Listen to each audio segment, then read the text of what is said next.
right? So I just want to understand the very basics of usability. I know the demo didn't work. Actually, if you want to try pull up the demo while we're doing the questions, I think we'd love to see that. Yeah, it's very beautiful. Oh, what exactly does it do? Ziv, answer. No, I don't think it will work. So it's a location-based app. First, it's an information, but let's talk about the app. A location-based app that calculates in real time, based on your own location or other favorite location, the air pollution levels around you, and summarize it, and you can understand what exactly does it mean, how it affects your health, and what can you do in order to minimize your exposure, or your children's exposure, or if you want to plan your running route, if you want to go to work by a different route that is not polluted, we can do that. So it's measurement. Measurement also. And if you want to buy a house, we give you a real estate report about the house that you're going to buy. Is it good for you or not? I think, can you give me an example of how you recommend that I avoid pollution levels? Like what kind of recommendations? Okay, first let's say now there's better quality in your apartment. And first we have to understand that air pollution is dynamic through time and space. It's not, you can't really tell unless you're in China that there's a city that is always polluted, unless you're in China. So once there is an air pollution, you will get an alert and you can now close windows, turn on air condition. Even if you're in your car, you can turn the ventilation off or on, these kind of solutions. And of course, different running routes, etc. Where does the data come from? Okay, the data comes from more air monitoring stations. Repeat the question. The question was where from the data comes from. So there are thousands of air monitoring stations worldwide. The data is available due to the Freedom of Information Law, also in China, in every modern country. But the problem is that it's being saved in databases as raw data. No one can really understand it. And more than that, it's the air monitoring stations are spread all over. There is no real-time analysis or algorithm that calculates it in different locations.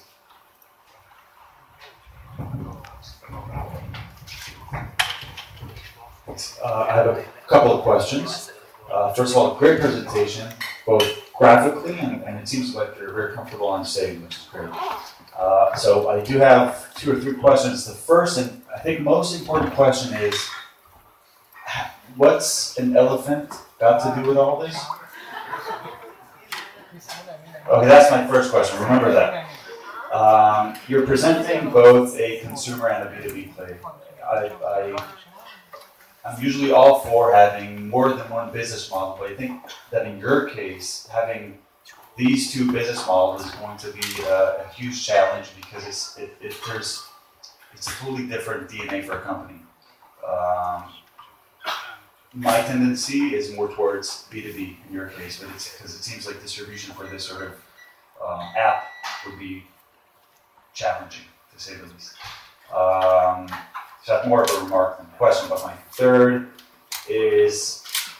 third comment, again, not really a question, is that you're going to have, if you do go towards consumer play, your challenge is going to be the consumer's frequency of use, right? It doesn't seem like from the use cases that you told us about, it's not something that we're going to meet like on a day-to-day basis. So, and that brings up the question of how big can this be? How much money is in this, again, on the consumer plate? So let's start with the elephant. With the elephant in the room. Okay, the mysterious elephant. Air pollution is not fun. Let's say the truth. Okay, it's not fun. I know that. You know that. And elephant, it is. Elephant is a fun animal, and I believe it makes you feel more comfortable. It's also very beautiful on the app. You know what? I will show you. You want everything? I will show you that. Yeah, you'll take a look later. So it's fun. We want to make it fun. It's also our user interface. It's fun. You want to use it, and I promise you, you will fall in love with it. For the second question, I need to remember what it was. B2B. Okay. You know what? I think that's what startup all about. Let's try. Okay, we tried the B2C, we also have collaborations with the B2B.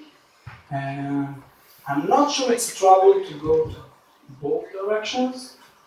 I know it's a challenge, but that's what startup all about. We're trying to go for two directions, not many different kinds of directions, too many directions. I feel comfortable with that. So that's it.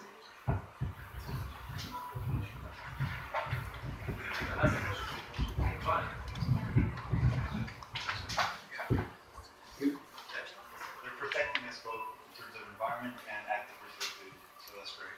Thank you very much. Okay, so great job on the presentation. One key takeaway that I think you should think about, and also the entrepreneurs in the audience, one of the first things you want is to make people care. Why should I listen? And you did a very good job presenting the problem and also presenting the people on the team. What I think you missed, and I would put an emphasis on, is how do you create that personal desire to use the product for everyone as potential users. And I think from that point of view, I would use more graphic pictures of air pollution and use cases, whether it's children who are playing outside, pregnant women, people who are running. Why should I use this application? Well, ride the trend of Internet of Things. Okay, you will get notifications when there's air pollution, so you can protect your children, whatever. So use that. It's yours. It's out there. I think overall you did a very good job presenting and making us all interested. Good job. So I got robbed of most of the good comments, so I'll try to find some as well. So on the visible side, I agree that it was very good. The only thing I would point out is it was a bit slow. For me at least, I felt that a bit of more of a rhythm when you talk that it goes more fast and smooth. For me, at least, it sounded like it would be better. On the business side, I find it.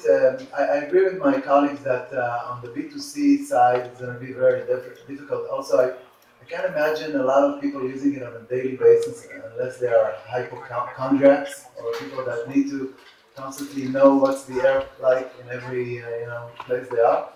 On the B2B, it sounds interesting. The only question to you is, I don't know, it seems to me that on the US at least, there are already, when I think about startups, as well as when I think of startups of my own, or I check out other startups, I always try to find the trend or the new thing that is now happening that makes this startup going to succeed. Because if it's something very old, then yeah, someone already is ahead of you. So I'm wondering, in the US, there's nothing like that. There's monitoring systems, I'm sure, and there aren't any applications or competitors that are already monitoring and collecting data and are giving some information to, whether through APIs or what have you. We need a 15-second answer, okay? There is competition, and we're glad for that, but nobody do the algorithm. They just take the information out of the databases and present it as it is. And it is not relevant to your own location in real time.